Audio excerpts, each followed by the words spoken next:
Nehemías capítulo 3. Vamos a estar en Nehemías capítulo 3 para nuestro estudio en esta mañana. Hemos estado estudiando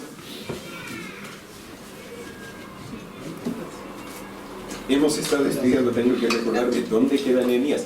Queda después de los reyes, de los crónicas y de los Samueles, pero los Samueles vienen antes de los... Bueno, ahí los encuentran. Nehemías capítulo 3. Vamos a leer el capítulo entero en un momento, aunque son 32 versículos, son la palabra de Dios y la palabra de Dios es dada por inspiración y es útil. Así que vamos a estudiar, tal vez no en detalle cada versículo, pero vamos a estudiar el capítulo en su contexto. Y vamos a encontrar que este capítulo tiene una lista larga de nombres de personas quienes estaban involucrados en la reconstrucción del muro de Jerusalén. ¿Se acuerdan? Vimos las semanas previas a esta que Nehemías estaba sirviendo al rey Artajerjes en Persia y él le llegaron noticias de que Jerusalén todavía estaba destruida, los muros de Jerusalén estaban destruidos.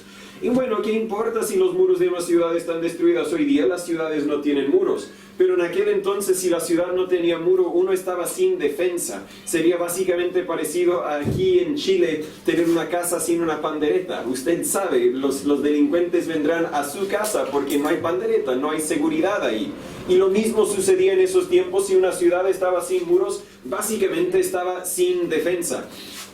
Entonces Nehemías escucha las noticias, tiene una reacción emocional, una reacción de tristeza, pero luego también tiene una reacción espiritual en el sentido de que lleva esa emoción a Dios y dice: Dios, ¿qué quieres que haga con esto? Bien podría ser que la respuesta de Dios hubiera sido: Nehemías, no es para ti hacer nada, puedes seguir orando, puedes cooperar de alguna forma, pero tengo otra persona para cumplir ese propósito. Pero la respuesta que recibió de Dios fue: espera, tengo un propósito para ti, espera y te lo mostraré. Él esperó el tiempo que tenía que esperar, unos meses, y luego se abrió la puerta para que él fuera personalmente a Jerusalén para liderar la reconstrucción de este muro. Habíamos conversado que Nehemías no tenía ninguna experiencia de ingeniería, de arquitectura, de construcción. Nada que lo haría pensar: sí, yo soy el más cualificado para cumplir este rol de liderar esta construcción. Sin embargo, Dios se lo encargó. Y él dijo: está bien, Dios, si tú vas conmigo, si tú me ayudas, haré lo que tú me mandas hacer. Y vimos también la semana pasada, si no me equivoco, que Dios proveyó para que él tuviera las finanzas necesarias, para que él tuviera los permisos políticos necesarios, para que él tenía todo lo que necesitara, pero llega ahora al pueblo y le falta una cosa más. Y creo que este sí fue el enfoque de la semana pasada, que él llega al pueblo y ve al pueblo decaído. Ve a personas que llevan rato viviendo en la ciudad, llevan rato con los muros caídos, destruidos, y no están haciendo nada para reconstruir los muros. Entonces Nehemías sabe que una de las cosas que él tiene que hacer es animar al pueblo. Él comparte su visión al pueblo, no sabiendo cómo van a responder. Y ahora, hoy día, vamos a ver la respuesta, por lo menos de parte del pueblo.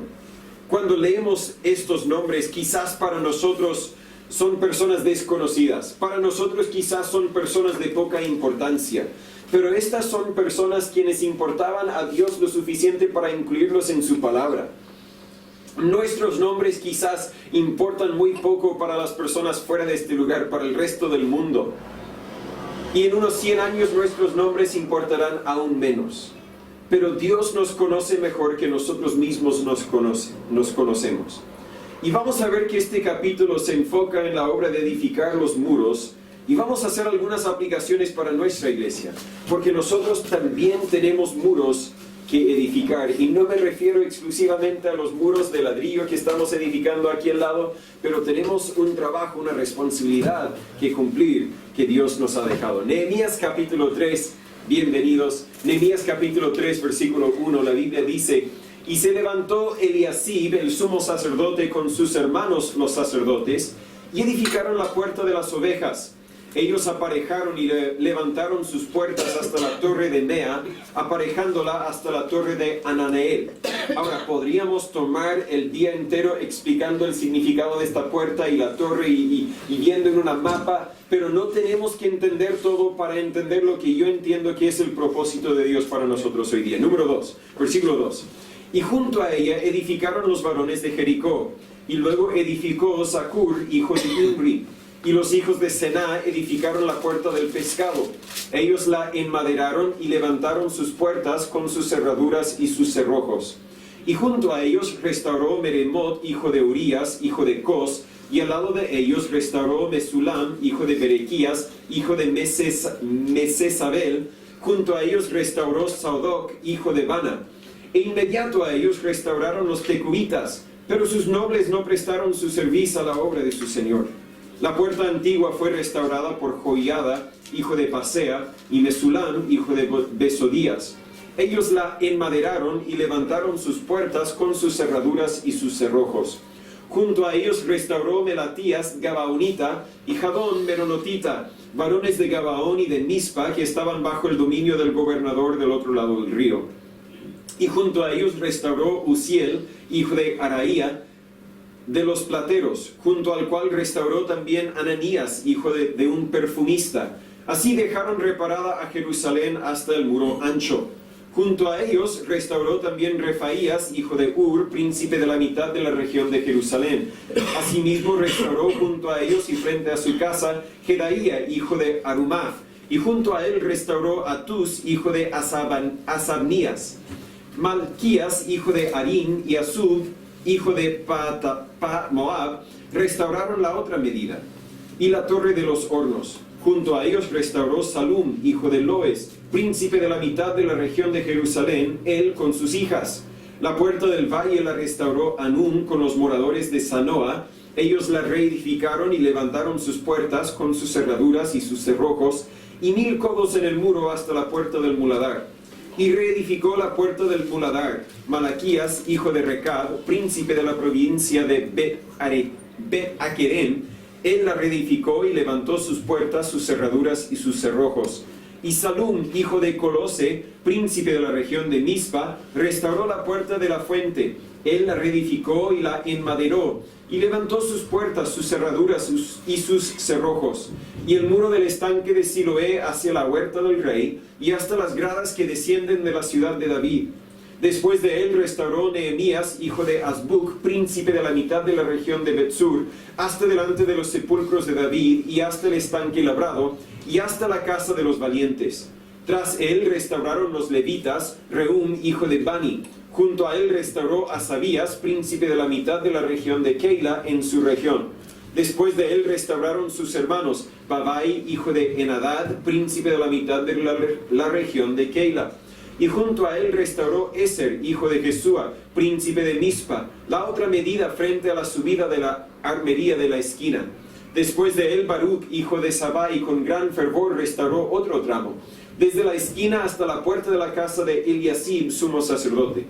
Tras él restauró Meremot, hijo de Urías, hijo de Cos, otro tramo, desde la entrada de la casa de Eliasib hasta el cabo de la casa de Eliasib. Después de él restauraron los sacerdotes, los varones de la llanura. Después de ellos restauraron Benjamín y Asub frente a su casa. Y después de estos restauró Azarías, hijo de Masías, hijo de Ananías, cerca de su casa. Después de él restauró Binui, hijo de Enadad, el otro tramo, desde la casa de Azarías hasta la revuelta y hasta la esquina. Paal, hijo de Usai, enfrente de la esquina, y la torre alta que sale de la casa del rey, que está en el patio de la cárcel. Después de él Pedaías, hijo de Paros. Y los sirvientes del templo que estaban en Ofel restauraron hasta enfrente de la puerta de las aguas del oriente y la torre que sobresalía. Después de ellos restauraron los tecoitas, otro tramo, enfrente de la grande torre que sobresale hasta el muro de Ofel. Desde la puerta de los caballos restauraron los sacerdotes, cada uno enfrente de su casa. Después de ellos restauró Sadoc, hijo de Imer, enfrente de su casa. Y después de él restauró Semaías, hijo de Secanías, guarda de la puerta oriental. Tras él restauró Ananías, hijo de Selemías, y Anún, hijo sexto de Salaf, el otro tramo. Después de él restauró Mesulam, hijo de Berequías, enfrente de su cámara. Después de él restauró Malquías, hijo del platero, hasta la casa de los sirvientes del templo y de los mercaderes, enfrente de la puerta del juicio y hasta la sala de la esquina. Y entre la sala de la esquina hasta la puerta de las ovejas, restauraron los plateros y los mercaderes. Oremos. Señor Padre, gracias le damos una vez más por tu palabra. Mientras la leemos, Señor, ayúdanos no a entenderla como una lista de nombres y lo que algunas personas lograron. Señor, ayúdanos a tener la visión de lo que usted puede hacer cuando un grupo de personas está totalmente rendido, totalmente entregado a tu voluntad. Y tal como el pueblo de Jerusalén cooperaron todos para lograr una obra que era demasiado grande para uno, ayúdanos a nosotros que estamos aquí reunidos como hijos suyos a entender que aunque no podemos lograr todo lo que usted quiere que logremos como individuos, como grupo podemos ser obedientes a tu mandamiento y como grupo podemos lograr todo lo que usted quiere que logremos, aun si a nosotros nos pareciera difícil o incluso imposible. Señor, sabemos que contigo no hay nada imposible. Ayúdanos a ser obedientes, a cumplir con nuestra parte para que por medio de nosotros, a pesar de nosotros, Señor, usted pueda lograr todo lo que usted quiera lograr. En el nombre de Jesús le pedimos todo esto. Amén. Este capítulo nos describe lo que cada uno hacía en lo que podríamos llamar la obra del Señor. Esta obra que lograron no era la obra de Nehemías, era la obra de Dios. Tal vez nació de un deseo que Nehemías tenía, pero yo creo el deseo nació no tan solo de Nehemías, sino de Dios mismo. Es decir, que Dios le dio el deseo, Dios le abrió la puerta, Dios le proveyó el camino, Dios le trajo a este lugar, pero no es la obra de Nehemías, es la obra del Señor.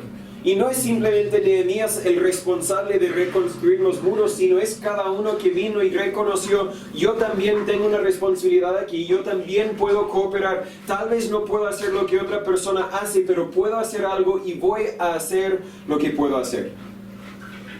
Ha de haber sido una obra asombradora cuando Nehemías evaluó todo lo que tenía que hacer.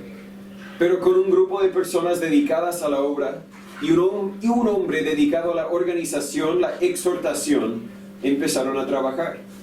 Nehemías sabía que no podía edificar los muros trabajando solamente él. Su objetivo entonces fue para motivar, para equipar y para organizar el pueblo del Señor para lograr el propósito del Señor. Y de la misma forma, la obra, la responsabilidad que Dios ha entregado a esta iglesia es demasiado grande para que yo la pueda lograr. Mi objetivo entonces tiene que ser organizar, motivar, equipar este grupo de creyentes para que juntos podamos lograr la obra que Dios quiere que logremos. Cuando hablo de la obra que Dios quiere que logremos, quizás algunos van a estar tentados en pensar en terminar esta edificación que tenemos aquí al lado, porque es lo primero que observamos cuando entramos y lo último que vemos cuando salimos, cuando conducimos por esta calle, los que andan por esta calle vemos y nos damos cuenta, nos queda una obra que hacer. Y es cierto, nos queda una obra que hacer. Espero terminarlo este año, no al otro año, ¿cierto? Espero poder cumplir esa obra. Pero hermanos, hay una obra mucho más grande, mucho más importante que la obra de juntar ladrillo y cemento y después madera y techumbre. Hay una obra de alcanzar a nuestro sector, a nuestros vecinos, a nuestra región, a nuestro país y a nuestro mundo con el mensaje del Evangelio. Cuando hablo de la obra del Señor, bien puede ser que hay algunas aplicaciones que son relevantes para la construcción del templo, pero las aplicaciones más relevantes son para la obra de llevar el Evangelio a todo el mundo. Esa obra es demasiado grande para uno, pero no es demasiado grande para nosotros como grupo con la ayuda del Señor. Ahora, volviendo al muro de Jerusalén como una aplicación a nuestra responsabilidad espiritual, cada porción de este muro fue importante. Si se dio cuenta cuando leímos el capítulo 3, nos dio una descripción geográfica básicamente. Este grupo trabajó en este tramo y después este grupo trabajó en este tramo y este grupo trabajó en este tramo y cada tramo, cada parte era importante. De nada serviría tener un muro 90% terminado. De nada serviría tener un muro 99% terminado. Porque el enemigo que llega no le va a detener ese 99% del muro si hay 1% que está abierto. Van a entrar por esa apertura y van a decir muchas gracias por no terminar el trabajo que habían empezado. Cada tramo era importante.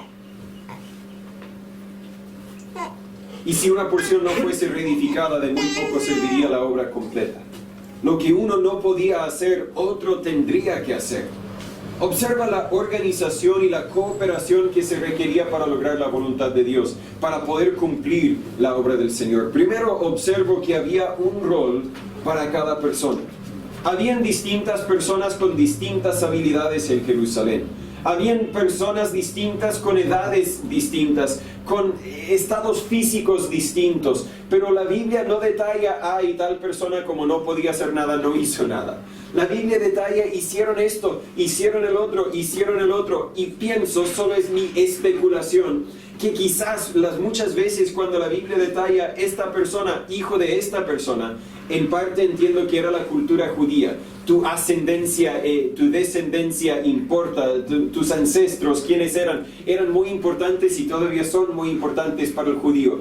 Pero quizás lo detallaron porque aunque el padre no tenía la fuerza física, el padre dijo, hijo mío, vaya por favor en mi lugar, yo te voy a dar consejos, yo te voy a ayudar con estrategias quizás, pero yo no tengo la fuerza que tú tienes, así que vaya tú en mi lugar. Y de consecuencia Dios no tan solo anotó el nombre del hijo que hizo el trabajo, sino también anotó el nombre del padre que estaba apoyando el trabajo, aun si solo fue de una forma emocional o de dar consejos. Hasta los sacerdotes estaban involucrados en la obra en el principio del capítulo 3. Algunos de estos sacerdotes, me estoy adelantando porque la Biblia nos graba el resto de la historia, Nehemías por seguro no lo sabía en ese momento, algunos de los sacerdotes van a llegar a ser un problema para Nehemías y para el pueblo en Jerusalén. Pero por el momento están ayudando y cualquier aporte se agradece, ¿cierto? Ayer vinieron algunas personas que no son miembros de la iglesia y nunca les dijimos, no, gracias, mejor váyanse a la casa. Dijimos, gracias, venga, por favor. Justo en la mañana, antes de realmente empezar, pasaron algunas personas que iban a un pololito, decían, una peguita que tenían y ofrecieron ayudar. Y dije, bueno, agradeceríamos la ayuda, pero no tenemos plata para pagarle. Y dijeron, bueno, y siguieron su camino. Cualquier apoyo se agradece, no somos muy específicos en ese sentido.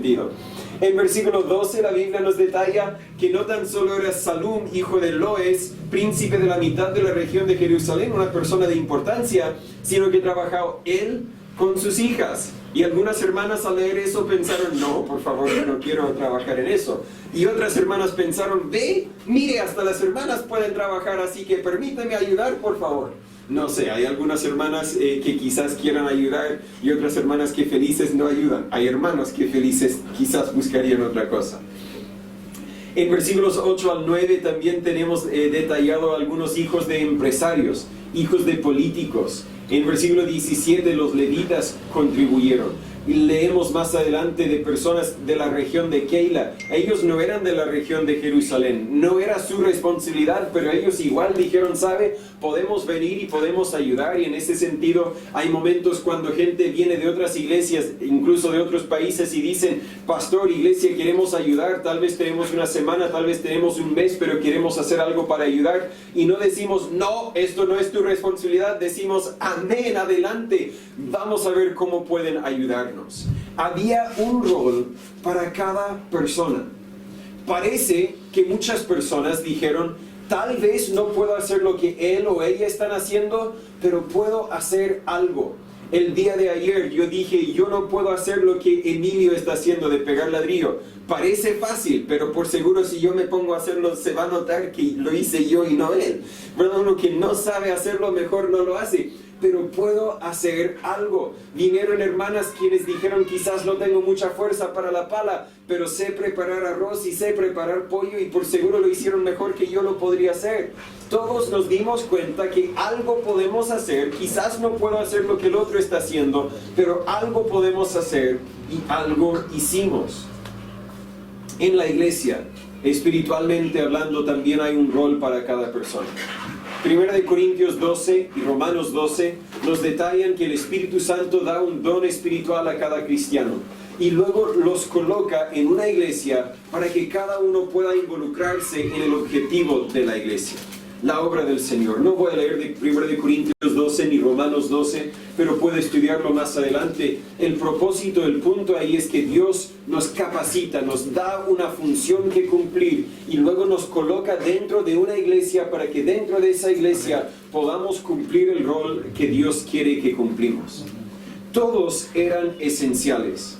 No veo aquí en Nehemías capítulo 3 que la Biblia dijera, bueno, y esa persona no logró mucho, pero por lo menos se dio el esfuerzo. No, todos hicieron algo y quizás no era mucho, pero la Biblia lo graba como que si fuera mucho, porque hicieron lo que podían a su alcance. Si uno no cumplía con su labor, la obra no se iba a terminar. O quizás se terminaría, pero se terminaría mucho después, y quién sabe si el enemigo iba a atacar en esos tiempos que se demora después, ¿verdad? Nosotros sabemos que estamos corriendo contra el tiempo con el techo de la iglesia.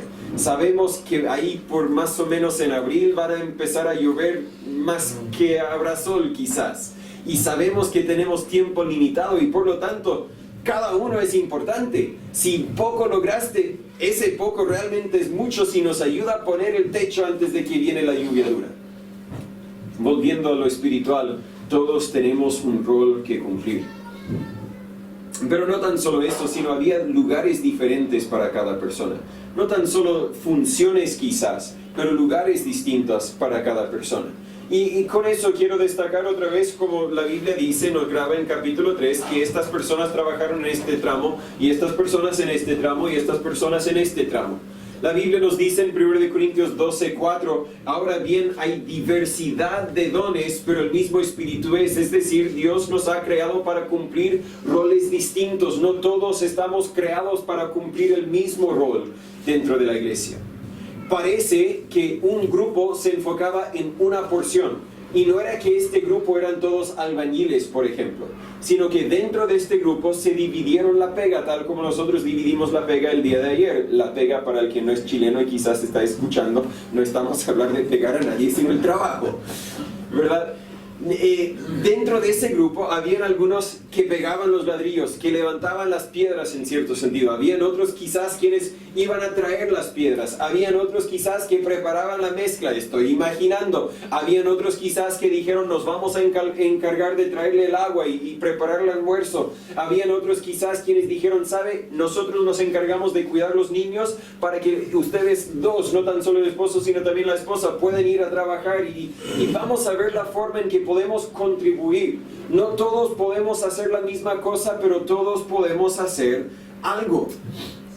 El capítulo relata que en tal lugar trabajó tal grupo, y junto a ellos o al lado de ellos trabajó otro grupo, y al lado de ellos otro grupo, y así. Y tal vez ahí la visión es que nosotros somos un grupo como iglesia, pero no somos el único grupo en todo Chile.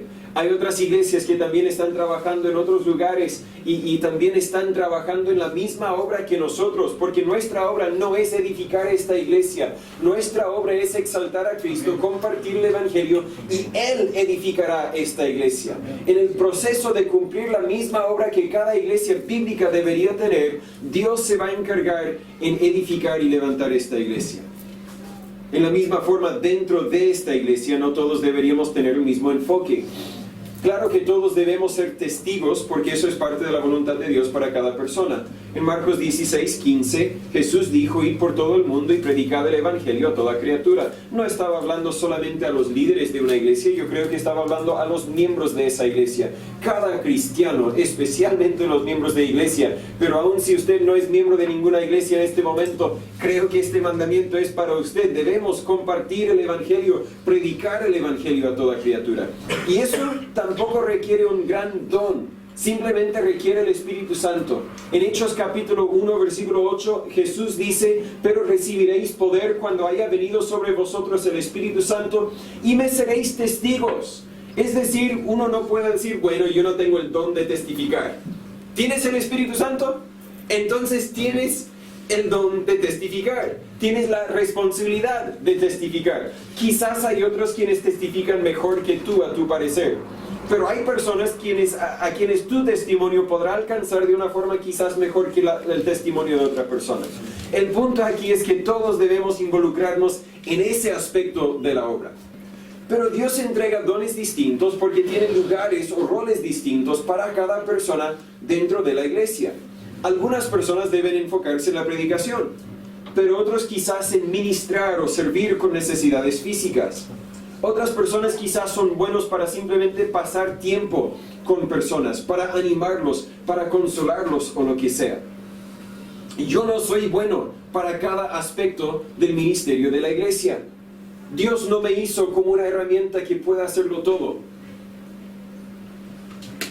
Vi un meme en Facebook de una herramienta que estaba soldada como un martillo y como un destornillador y como una pinza y como muchas herramientas en una... Pero era chistoso porque al ver la herramienta uno sabía que realmente no servía para nada. ¿Por qué? Porque nadie de nosotros está hecho para hacerlo todo. Dios nos hizo para trabajar juntos, para apoyarnos y para ayudarnos. Todos tenemos una función que cumplir. Yo tengo herramientas que ocupo frecuentemente y otras herramientas que solo ocupo en raras ocasiones. Muchas gracias, hermano. Pero dentro de mi maleta, y no tengo maleta, en mi banca de herramientas, no hay ninguna herramienta que yo diga, no necesito esa herramienta. Cada herramienta es importante, del martillo que ocupo comúnmente, al serrucho que también ocupo comúnmente, como una escuadra que rara vez ocupo, o unas pinzas quizás que rara vez ocupo, son importantes. Y dentro de la iglesia, algunos quizás parecen ser más importantes porque parecen tener una función que cumplir en cada vez que nos reunimos. Y otras quizás no parecen cumplir tanta función, pero igual son importantes. De hecho, tengo una herramienta que lo compré porque estaba en oferta y soy malo para comprar cosas cuando están en oferta. Pero alguien me dijo, cómpralo, Natán, no lo vas a ocupar mucho, pero cuando lo ocupas vas a estar muy agradecido de que lo tienes. Y quería traerlo para demostrarlo. Es un ángulo 90 para mi taladro. Es decir, conecto al taladro y en vez de atornillar en esta forma, atornilla en esta forma, en un ángulo 90. Y claro, había un mueble que tenía que armar o desarmar y yo no había como entrar con el destornillador porque el espacio que tenía era chiquitito. Pero con esa herramienta entré y salió. Y dije, wow, gracias Dios por esta herramienta que no he usado antes y tampoco creo que lo usé después, pero gracias Dios que tenía esa herramienta para esa ocasión.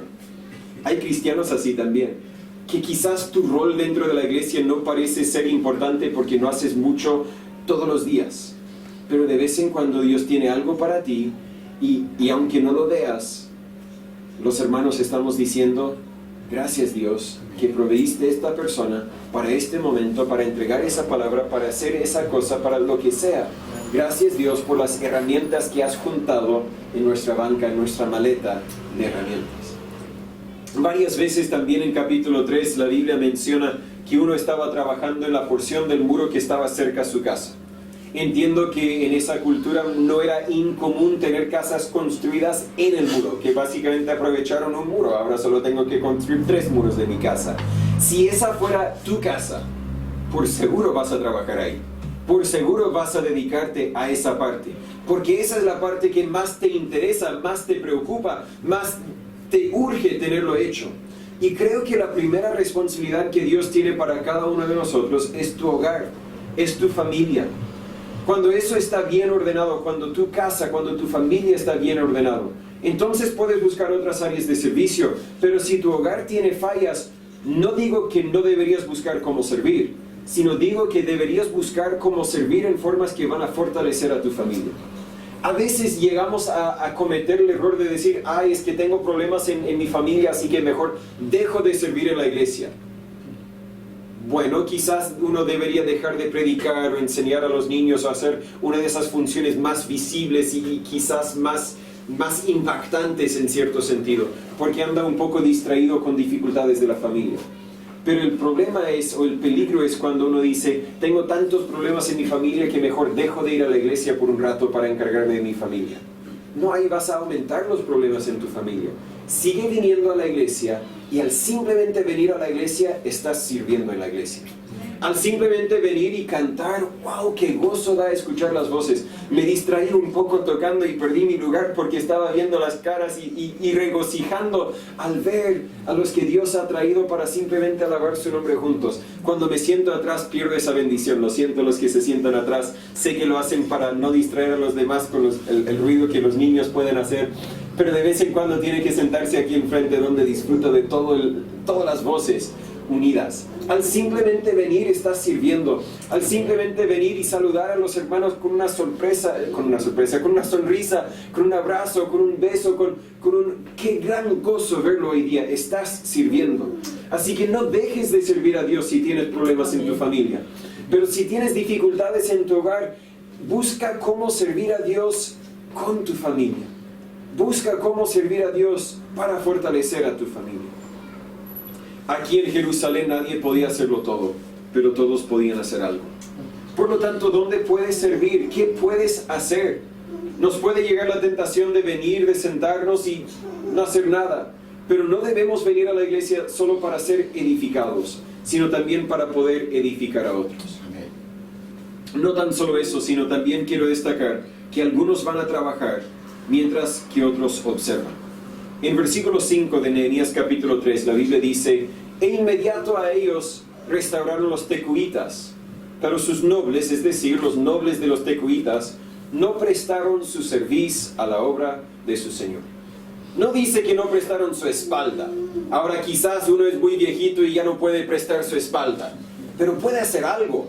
Al decir que no prestaron su servicio, entiendo que ellos a propósito no hicieron nada. Oye, ¿podría traernos un vaso de agua? No. Oye, ¿podría simplemente animarnos, aconsejarnos, dirigirnos? No.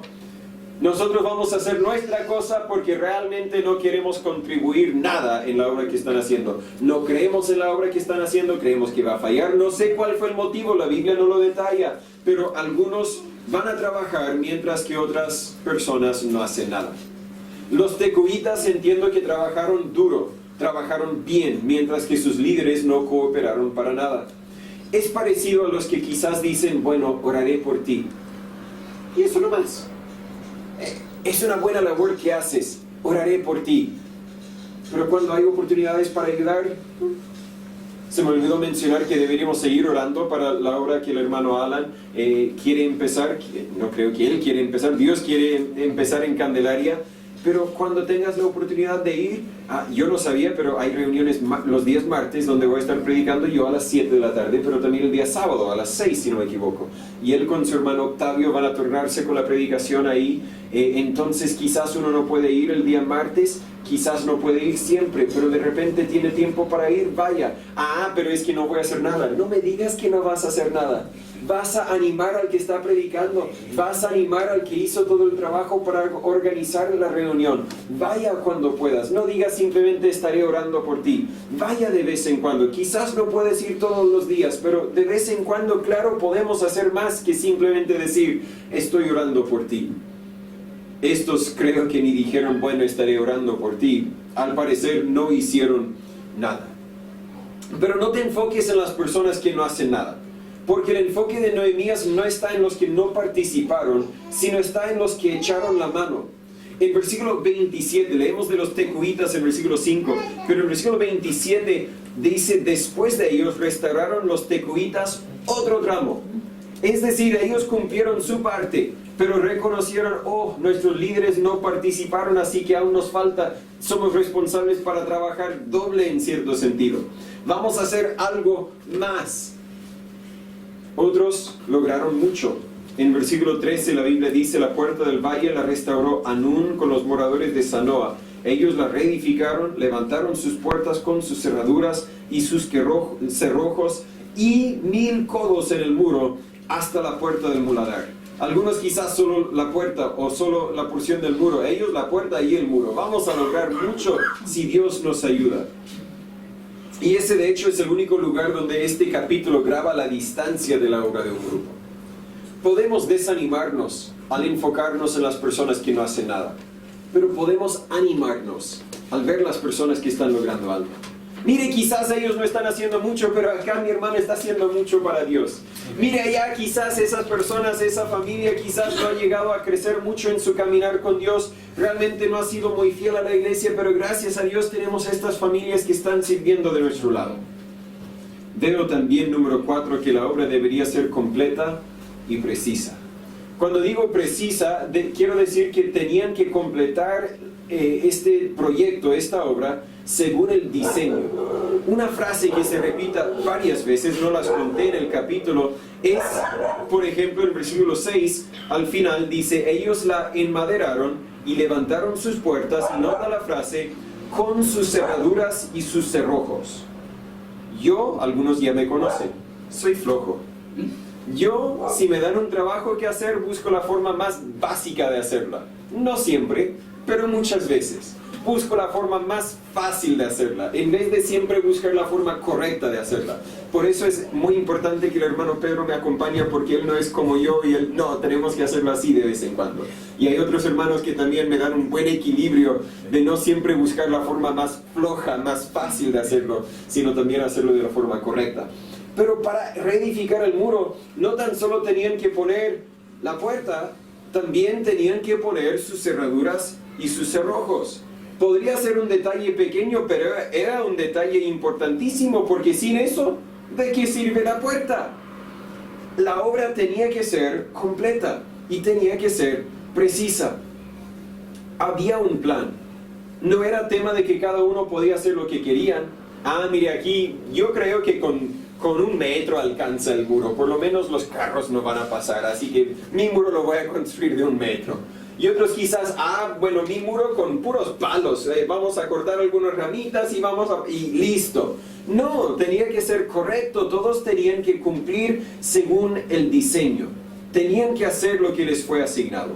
Y espiritualmente hablando, en cuanto a la iglesia, también tenemos que obedecer el diseño que Cristo, el arquitecto, nos ha entregado. Una de las funciones principales de la iglesia es llevar el evangelio al mundo. Cristo nos dio un plan para cumplir esa labor. Tenemos que predicar el evangelio. Tenemos que predicar el arrepentimiento y la fe. No podemos andar en parte, no podemos cumplir en parte. Tenemos que ser obedientes al diseño y tenemos que cumplir. Esta obra, de nada sirve tener un portón sin cerraduras y cerrojos. Tenían que hacer cada parte. Y también nosotros tenemos que hacer cada parte de la obra del Señor. En la gran comisión que podemos leer, por ejemplo, en Mateo 28, 18 al 20, tenemos la instrucción también en Marcos 16, 15 de llevar el evangelio a toda criatura. Bueno, yo por lo menos llevé el evangelio a mis 4 vecinos más cercanos, así que yo estoy haciendo mi parte. No hemos llevado el evangelio a toda criatura. Nos falta más que hacer todavía. No hemos llevado el evangelio a todo San Pedro. No hemos llevado el evangelio a todo Costa Mar. Nos falta que hacer todavía. Si solo nos preocupamos de ciertas personas, no estamos completando la obra. Y luego, no tenemos que llevar cualquier mensaje, tenemos que llevar el mensaje del evangelio. Si no estamos presentando el evangelio, estamos fallando. Aun si edificamos templos hermosos, aun si los llenamos con gente, nuestro propósito, el diseño de Dios, es predicar el evangelio. Y luego también en Mateo 28, Jesús dice, enseñándoles que guarden todas las cosas que os he mandado. No basta con predicar el evangelio. También tenemos que discipular, también tenemos que edificar, también tenemos que aconsejar y ayudar a los cristianos nuevos a crecer. Conocí a un pastor por un poco tiempo en Alabama. Por medio de él tuvimos un ministerio yendo a la plaza, básicamente teniendo un tiempo de oración, y como la cultura era muy cristiana, muchas personas, no muchas, pero distintas personas vinieron a un culto de oración para poder compartir sus peticiones y pedir que el pastor ore por ellos. Y vinieron algunas personas, algunos vinieron muy seguidos, pero justo al lado de la plaza había un hombre que era un inmigrante de México. Y él no tenía familia consigo, así que venía, creo, porque andaba algo aburrido. Tampoco hablaba mucho inglés, pero como mi familia estaba trabajando ahí, cuando digo mi familia, yo tenía unos 15 años, así que hablo de mi familia, de mis padres. nosotros fuimos, hablamos con él, hicimos un estudio bíblico con él de varias semanas y después él aceptó al Señor. Y él pidió una cosa después de haber aceptado al Señor, no fue ese mismo día, sino en otra visita dijo, oye, ¿sería posible si el pastor me viniera a visitar? Dijimos, claro, vamos a hablar con el pastor. Hablamos con el pastor que era gringo y era gringo, pero era la cultura del sur, la cultura que no es muy tolerante quizás de diversidad de razas o culturas más bien. Y le dijimos, mire, el hermano, ni me acuerdo su nombre, quiere hablar con usted, podría visitarle, le vamos a acompañar para traducir. Y él dijo, bueno, iré, pero solo esta vez, porque Dios me ha enviado a predicar el evangelio y una vez que son salvos ya no son mi responsabilidad. No sé de dónde lo sacó de la Biblia, pero si él tiene esa idea, creo que hay otros que quizás tengan la misma idea, pero no viene de la Biblia. Tenemos que cumplir la obra del Señor y la obra del Señor no termina cuando uno acepta el evangelio. La obra del Señor quizás cambia su enfoque en la vida de esa persona, pero la obra del Señor sigue. Siempre tenemos que edificar, siempre tenemos que apoyar, siempre tenemos que animar y así juntos como iglesia podremos lograr el objetivo que Dios tiene para nosotros. Pero ¿qué tal el servicio dentro de la iglesia? Si vas a completar toda la obra o si vamos a completar toda la obra, necesitamos quienes están dispuestos para lo que sea. No necesitamos quienes digan, bueno, quiero servir, pero yo solo hago esto. Podemos hablar del albañil, el que sabe pegar ladrillo. Es importante que alguien sepa pegar ladrillo. Y ayer éramos, ¿cuántos? 6, 7 hermanos varones quizás. ¿Qué tal si cada uno de nosotros éramos albañiles? Y cada uno de nosotros dijimos, yo vine a pegar ladrillo, ¿quién me va a preparar la mezcla?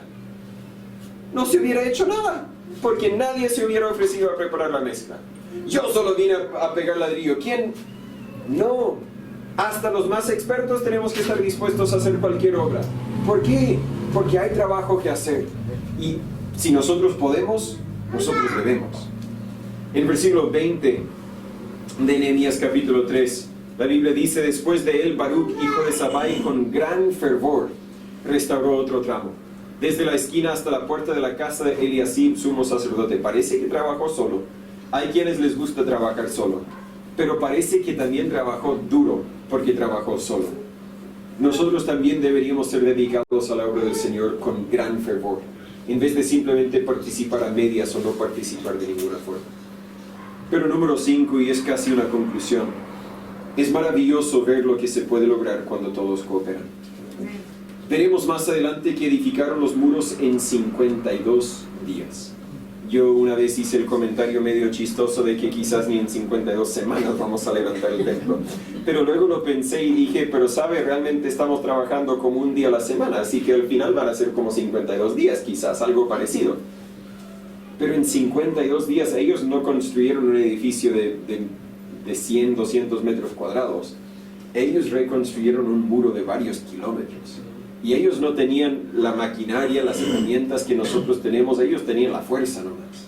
Ellos no tenían ladrillos prehechos, ellos tenían mucho más trabajo que hacer que nosotros y en 52 días lo lograron.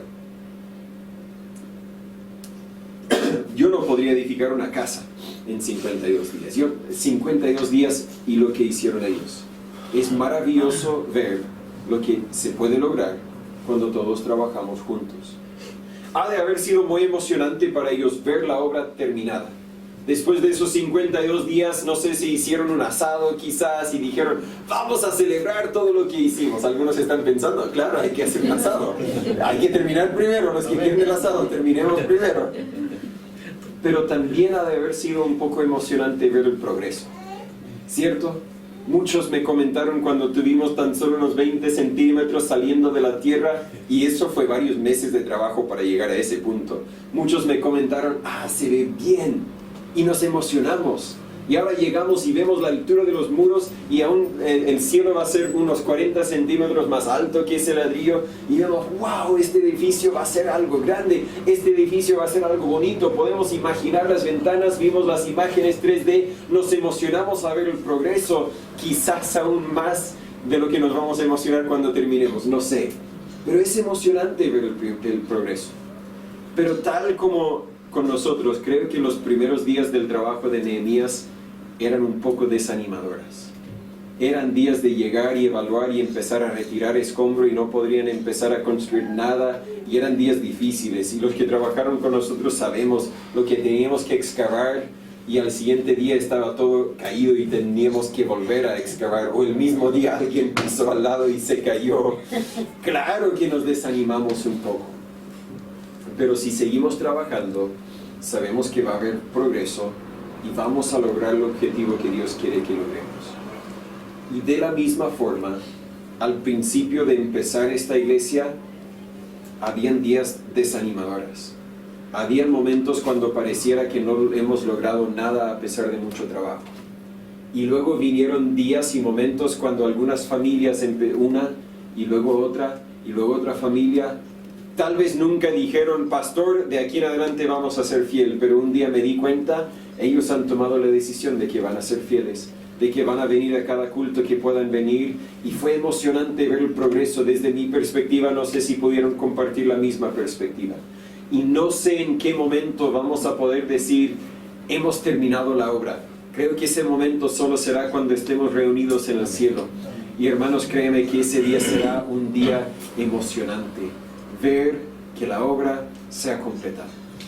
Pero hasta entonces nos queda mucho que hacer. Y es emocionante, es divertido, es gozoso ver lo que Dios puede lograr cuando todos trabajamos juntos. Tenemos que ocuparnos con nuestra responsabilidad y dejar que Dios se encargue del resultado. La obra principal de Dios es cambiar vidas. Y en este lugar hay vidas que Dios ha cambiado. Hay vidas que Dios ha cambiado incluso por medio del ministerio de esta iglesia. Pero hay muchas vidas más que Dios quiere cambiar. Quizás algunas personas aquí mismo no han sido cambiadas por Dios. Dios quiere cambiar su vida también. Dios puede cambiar su vida también. No tan solo me refiero a la salvación, aunque ese es el cambio más grande que Dios quiere y puede hacer, sino también me refiero a los cambios que ocurren en nuestras vidas después de la salvación. Hay en este lugar quizás hay personas quienes Dios quiere seguir cambiando sus vidas. Pero también hay muchas más personas fuera de este lugar. Y Dios también quiere cambiar sus vidas. Pero mientras que nosotros nos involucramos en la obra, Dios también seguirá cambiando nuestras vidas. ¿Cuál fue el propósito de todo esto? ¿Cuál fue el sentido de reconstruir este muro? Bueno, primero para proteger la ciudad. Pero más que eso, no sé si todos lo entendían, pero creo que muchos lo entendían. Más que para defender la ciudad, el propósito de la obra de Nehemías y el pueblo ahí era la gloria de Dios. El pueblo, la ciudad de Jerusalén, en cierto sentido era la ciudad de Dios. Mientras estaba destruida, traía gran vergüenza para el nombre de Dios. Y ellos, creo que algunos decían, voy a reedificar este muro para que Dios sea glorificado. Y nos sería bien recordar lo que la Biblia nos instruye en 1 Corintios 10:31. Si pues coméis, o bebéis, o hacéis otra cosa, hacedlo todo para la gloria de Dios. Si pues cantéis, o prediquéis, o edifiquéis un templo, hacedlo todo para la gloria de Dios. Todo lo que haces, pero especialmente como parte de esta iglesia, hagámoslo para la gloria de Dios. Si todos cooperamos, si todos cumplimos con nuestra responsabilidad, dentro de poco vamos a poder observar y decir con agrado, es maravilloso ver lo que Dios puede hacer cuando todos trabajamos juntos. Señor, Padre, gracias por ser nuestro Padre. Gracias por ser el arquitecto de esta iglesia. Y gracias, Señor, por trabajar en medio de nosotros y a pesar de nosotros. Yo no sé cuál sea la aplicación directa de esta enseñanza o estas verdades en cada vida, pero tú la conoces. Yo no sé dónde más, Señor, pueda yo trabajar, dónde más pueda cada uno de nosotros trabajar. Pero, Señor, ayúdanos a reconocer que tenemos un trabajo que cumplir. Y tú, Señor, por medio de tu Espíritu, dirige nuestros pasos, dirige nuestro entendimiento, abre nuestros ojos y nuestros corazones para que podamos entender el labor que usted quiere que cumplimos. Señor, si hay alguno aquí que no ha sido salvo, que no ha sido cambiado de la oscuridad, de las tinieblas a la luz de tu evangelio, Señor, obra en sus vidas para que ellos también puedan conocer el gozo que nosotros conocemos. Y en cada día que vivimos, ayúdanos a trabajar para tu honra y tu gloria. Logre lo que usted quiere lograr por medio de nosotros. En el nombre de Jesús le pedimos todo esto. Amén. Espero que esa enseñanza le haya sido de ayuda en su vida espiritual. Pero antes de que se vaya, quiero hablarle un poco acerca de otras oportunidades en la cual yo como pastor y nosotros como iglesia podemos ser de ayuda para usted, especialmente si vive aquí en San Pedro de la Paz o en Cañete, cerca de donde están nuestras ubicaciones. Primero, más que nada, puede participar en las reuniones, dependiendo la fase en que estamos del plan paso a paso de la cuarentena. Si estamos en paso 1, no hay reuniones presenciales. Si estamos en paso 2, en cambio, tenemos reuniones los viernes a las 18:30 de la tarde, aquí en nuestro local en San Pedro de la Paz. Y además de eso, yo me ofrezco, los hermanos de la iglesia se ofrecen a ir a su casa si en algo podemos ayudarle. Y quiero hablar un poco, claro que en paso 3, en paso 4 y 5, también ofrecemos venir a su casa, pero quiero hablarle un poco por el momento acerca de las oportunidades que tenemos para ir a su casa. ¿Qué es lo que hacemos cuando pasamos a la casa? Y la respuesta es que eso depende de la situación. Si hay uno enfermo, podemos simplemente orar por usted. Podemos hacer lo posible para animarle si anda un poco deprimido. Pero si quiere un estudio más profundo, si tiene mucho hambre de aprender la palabra de Dios, le invitamos a un estudio personalizado allí en su casa. Tenemos un estudio que se llama Firmes en la Fe. Este es el segundo van a ser 5 libros en total, pero solamente hay 2 hasta el momento, que hemos producido, donde usted puede estudiar la Biblia por sí solo o también con la ayuda de un hermano de la iglesia, un hermano mayor. Viene con detalles muy sencillos para que usted pueda leerlo, para que usted pueda llenar los espacios y así en su tiempo libre que pueda tener en la casa, puede conocer un poco más de la palabra de Dios. Si usted tiene alguna pregunta en específico, hágamelo saber para que yo pueda también ayudar a contestar esa pregunta. Y si tal vez está teniendo dificultades en su familia, en su matrimonio, con los hijos, si sufre de ansiedad o de alguna dificultad, la respuesta siempre es Dios. Y la respuesta siempre la podemos encontrar en la palabra de Dios. Así que sería un placer, un honor mío, de verdad, si usted me diera la oportunidad de contarle, de mostrarle por medio de la palabra de Dios cómo es que usted puede encontrar las respuestas que usted busca. Mis datos están aquí en la pantalla, solo hay que escribirnos un mensaje, llamarnos, en lo posible le ayudaremos. Muchas gracias.